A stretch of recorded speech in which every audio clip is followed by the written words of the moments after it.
પાટણ સંયુક્ત નગરપાલિકા દ્વારા લોકોની સુખાકારી માટે સિટી બસ સેવા શરૂ કરવામાં આવી હતી।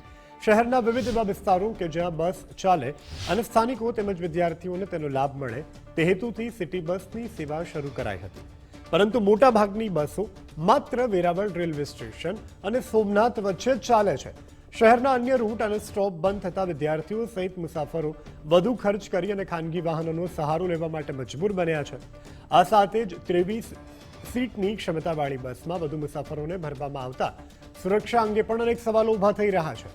આ મામલે કોન્ટ્રાક્ટરની કામગીરી, નગરપાલિકાની દેખરેખ અને ગીર સોમનાથ આરટીઓની ભૂમિકાને લઈ પ્રશ્નો ઊભા થઈ રહ્યા છે। પ્રમુખે સ્વીકાર્યું કે જૂના રૂટ બંધ થવાની ફરિયાદો મળી છે। મુસાફરોને પડતી મુશ્કેલીઓનું વહેલી તકે યોગ્ય નિરાકરણ લાવવા કાર્યવાહી કરવામાં આવશે। હવે જોવાનું એ રહેશે કે કાર્યવાહી થશે કે માત્ર ઠાલાવચનો।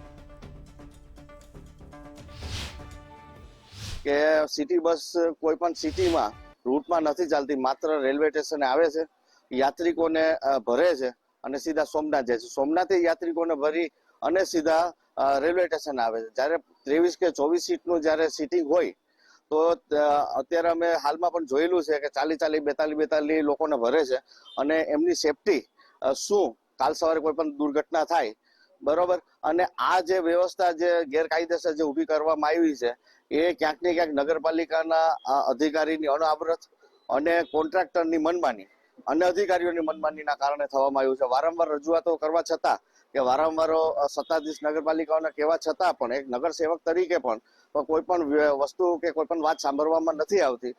અત્યારે લગભગ 4 બસ જે ચાલે છે સોમનાથ માટે, સ્ટેશનથી સોમનાથ, પણ પર્ટિક્યુલર એનો રૂટ હોય છે આખું આપણે ગામને એમાં અવેલેબલ કરવાનો। અને ખાસ કરીને મેં પણ આવ્યા પછી કે ભાઈ આપણા વિદ્યાર્થીઓને, સિનિયર સિટીઝનોને એનો લાભ મળે અને સામાન્ય વર્ગને પણ આપણે શહેરની સુખાકારી માટે બધાને એનો લાભ મળે, એના માટે આપણે ક્યાંક ને ક્યાંક ચૂક થઈ છે। સારી રીતે આ રૂટ ચાલુ થાય, વેરાવળ આખું વેરાવળનો સમાવેશ થઈ જાય અને વેરાવળથી સોમનાથમાં એમનું બધાને એમનો ફાયદો મળે। જેમ કે સિનિયર સિટીઝન છે, આપણા સ્ટુડન્ટ્સ છે કે જે અલગ અલગ વિસ્તારોમાંથી સ્કૂલોમાં આવે છે, તો બધાને એનો ફાયદો મળે એવી રીતે આપણે રૂટનું પ્લાનિંગ ટૂંક સમયમાં જ